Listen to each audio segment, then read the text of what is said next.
여러분 안녕하세요. 오롱자입니다. 요새 좀 의외로 이 50대가 넘으신 분들 문의가 이어지는데요. 이렇게 물어보세요. 좀 마음이 아프게 얼음공장님 제가 50대가 넘었는데 지금 해도 됩니까? 얼음공장님이 얘기하는 그거 나도 해도 됩니까? 안 늦었습니까? 라고 물어보시는데 사실은 저도 경험이 있으니까 무슨 취지에서 말씀하시는지 알잖아요. 해보고 싶으신 거잖아요. 그리고 더 솔직히 얘기하면 돈이 필요하신 거잖아요. 그러면 아마 대다수의 동기부여를 얘기하는 사람이나 저 같은 어떤 일을 하고 있는 사람은 나이는 상관이 없다. 하기만 하면 된다라고 얘기하겠지만 저는 의견이 좀 달라요. 결론은 똑같아요. 해도 된다는데 제가 이제 아직 인생 경험이 짧지 않습니까? 선배님들에 비해서. 제가 50대가 됐을 때 어떤 느낌인지 뭘 원하게 될지 저 아직 모르거든요. 그리고 저보다 인생을 더 많이 사셨다는 거는 결코 무시할 수 없어요. 한 유기체는 태어나서 딱 정해진 시간만큼 체류하다가 갑니다. 뭐 누구 시간은 가치가 있네, 누구 시간은 가치가 없네, 인생을 헛살아내 있단 얘기 하는데 제 경험상 인생을 허무하게 날리더라도 그 안에 또 의미가 있어요. 정말 있습니다. 한 사람이 1년에 500만 원을 벌고 한 사람이 5억 원을 벌면 5억 원을 번 그 시간이 훨씬 값어치 있어 보이시죠? 맞아요. 왜냐? 여긴 자본주의 사회니까요. 하지만 철학적으로, 인문학적으로, 그리고 순수하게 인간 대 인간으로 보면 절대 그렇지 않아요. 그래서 한 분이 저한테 상담을 주시면 여러 가지 생각이 들어요. 왜냐면 저는 대학교에서 인문학을 전공을 했고요. 원래 인문학을 좋아합니다. 책 쓰고 글 쓰는 것 자체를 싫어하지 않았었어요. 그래서 돈 얘기만 하는 게 고통스러울 때도 있어요. 정리하면은 제가 감히 저보다 더 오래 사신 분들한테 인생이 이래라 저래라 당신도 된다 안 된다는 얘기를 잘 안 합니다. 근데 원초적으로는 일단 하면 되죠. 그리고 제가 여러 번 말씀드렸지만 제가 책을 내고 강의를 하고 있는 건 누구나 여기에 해당이 되는 거예요. 그건 여러분한테 맞춘 게 아니라 제 책과 제 강의는 시장에 맞춘 거예요. 이게 돈이 된다. 이게 된다라고 쓴 거지 여러분이 할지 말지 지금 내 인생에 그걸 해도 되는 타이밍인지 아닌지는 여러분이 결정을 하셔야 돼요. 예를 들어서 살 날이 얼마 안 남았어요. 아니면 나는 돈이 많이 필요 없어요. 그런 분들한테 그걸 강요하는 거는 말이 안 되는 게 특히 지방시장은 투자하는 게 고통 그 자체거든요. 근데 사람마다 인생의 타이밍이 다른데 된다 안 된다 해도 된다 만다를 제가 정하면 어떡합니까? 물론 제 컨텐츠 잘 팔아먹으려면 이렇게 얘기하면 되겠죠. 나이가 무슨 상관입니까? 하시면 됩니다. 늦지 않았습니다. 툭하면 나오는 얘기 뭐예요? 100세 시대입니다. 이제 반 살았습니다. 아직 젊으십니다. 제가 선생님한테 감히 아직 젊으십니다. 어떻게 알아요? 건강 상태를 어떻게 알아요? 건강 상태가 어떠신지, 자녀분이 몇 분이신지, 자녀분이 몇 살이신지, 자녀분들이 돈을 잘 버는지, 공부를 잘해서 나중에 먹고 살 걱정이 없는지 어떻게 알아요? 모르니까 그거는 스스로 결정을 하셔야 돼요. 저는 제가 주제 넘는 어떤 관섭은 잘 안 하려고 하거든요. 근데 제가 일단 예전부터 말씀드렸던 건데 노후 준비를 되게 잘못하시는 케이스가 많은데 이거는 제가 여태까지 제 주장을 굽히지 않아서 성공한 사례가 계속 나오고 있어서 말씀을 드려요. 뭐냐면은 한국의 많은 어른분들이 특히 저희 부모님 세대, 베이비 부모 세대는 약간 월세를 좋아하세요. 월세를 좋아해서 월세를 받을 수 있는 방법이 없는지를 엄청나게 탐구를 하시거든요. 그래서 한때 붐이 불었던 게 뭐예요? 다가구. 다가구를 지어서 새 받아 먹고 남메뉴에 사는 거. 그리고 또 뭐 했어요? 신도시 상가주택. 요거 저도 한동안 완전 묻혔었죠. 왜? 예뻐요. 신도시 가보세요, 여러분. 별내 신도시, 갈매 신도시, 다산 신도시, 진접 신도시, 저기 미사 신도시, 저기 위례 신도시 다 가보세요.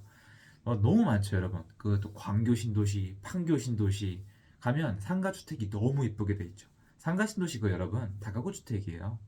다가구 주택이에요. 상가 주택이란 말은 없어요. 1층이 근린으로 빠진 거죠. 1층의 가게 왜냐면 거기 상권 활성화 시켜야 되니까 1층에 근린 2, 3, 4층까지 대략 다가구 그리고 꼭대기층이 있으면 거기 주인이 살고 아니면 4층에 주인이 살고 월세 받아 먹는다 이렇게 생각을 하잖아요. 물론 좋은 입지에 있는 건 많이 올랐어요. 근데 그건 땅값이 오른 거고 그 월세를 노리신 분들보다 아파트 차익을 노리신 분들이 훨씬 더 많이 벌었어요. 이거 제 말에 부정 못 하실걸요? 왜냐면 그 다가구 주택 있잖아요. 투자금이 많이 들어요. 그래서 노후 준비를 하실 때 이게 냉정한 거예요, 여러분. 자기 나이에 맞추려고 하는데 저처럼 나를 시장에 맞춰야 돼요. 제가 여러분을 맞출 수가 없고 여러분마다 개인별로 다르기 때문에 여러분의 맞춤 영상을 만들 수가 없는 거예요. 그건 말이 안 돼요. 맞는 영상은 없어요. 제가 상담을 하면 모를까? 근데 상담을 제가 잘 안 하잖아요. 그러니까 생각을 해보시면 지금 시장이 월세가 좋을지 아니면 시세 차익이 좋을지를 판단을 하셔야 돼요. 근데 제가 오늘 저보다 나이가 많으신 분들은 지금 바쁘실 테고 또 애들 기르셨고 분주하실 테니까 몇 가지 간단 명료한 걸 알려드릴게요. 한번 팁으로 삼아 보세요. 제가 쭉 경험을 해보니까 월세를 받아먹고 승승장구한 시기가 언제냐면은 아파트 공급이 늘어나면서, 지금 늘어난 게 아니에요. 지금 늘어나서 아파트 가격이 하락하고 있는 거 말고 앞으로 늘어나는 게 투명해야 돼요. 예를 들어서 3기 신도시 입주가 정해졌으면 한 2년 전부터 분위기가 잡히거든요. 1, 2년 전부터. 그럼 그때부터, 또는 금리가 내려갔을 때여야 돼요. 금리가 좀 싸고 아파트 공급이 이루어져서 시세 차익보다는 은행에서 돈을 빌려가지고 월세를 받아먹는 게 좋은 타이밍 때는 월세 수익이 좋아요. 이게 실제로 해보면 타이밍 잡기가 어려운데, 예를 들어보면 여러분 얼마 전까지 기준금리 더 낮았죠. 은행에서 대출 받으면 2%대 나왔었거든요. 그죠? 2%대 나오고 경기도 외곽에 집이 그렇게 많이 안 오를 때가 있었어요. 그런 시기에는 월세를 받아먹는 게 괜찮아요. 근데 문제는 상대적으로 서울에 집을 샀으면 되죠. 그런데 지금처럼 세금 올라가죠. 금리 올라가죠. 대출 안 나오죠. 아파트값 멈출 줄 모르잖아요. 이러면은 월세보다 시세 차익이 나을 수가 있어요. 이것 말고도 여러 가지를 따져봐야 되긴 하지만, 내가 단순히 생활비가 필요하다는 이유로 생각을 해보세요. 내가 월세가 필요하다는 이유로 무조건 월세를 노린다? 무슨 말이냐면, 나한테 가지고 있는 목돈을 써서 월세를 받기 위해서 이 돈을 묶인다는 건데, 사실 이 돈은 월세를 받아먹는 시드머니가 될 수도 있지만 시세 차익을 만들어내는 시드머니가 될 수도 있는 건데, 제가 지난 수년을 살펴봤을 때 제 조언을 믿고 시세 차익을 노린 어르신이랑 그냥 경기도 외곽에 가서, 서울에 다가구를 하지도 못하시거든요. 비싸서. 경기도 외곽에 가서 다가구를 하신 분들은 지금 어떤 차이가 있냐면, 이 월세를 5년을 합쳐도 이 시세 차익을 못 따라잡아요. 왜냐면 여러분, 월세가 건물이 한 800 나오면 꽤 나오는 거거든요. 그게 800이 나오잖아요. 그럼 800이 다 내 거예요. 무슨 말씀이세요? 세금이랑, 그리고 또 뭐 있어요?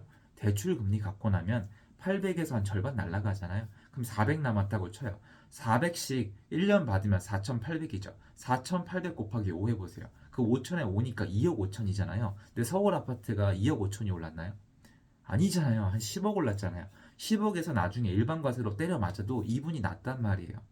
다만 이분이 이게 하나도 안 올랐다는 뜻도 아니고, 이분은 생활비를 해소를 하셨으니까 만족을 할 거예요. 그런데 여기만 바라보지 마시라고요.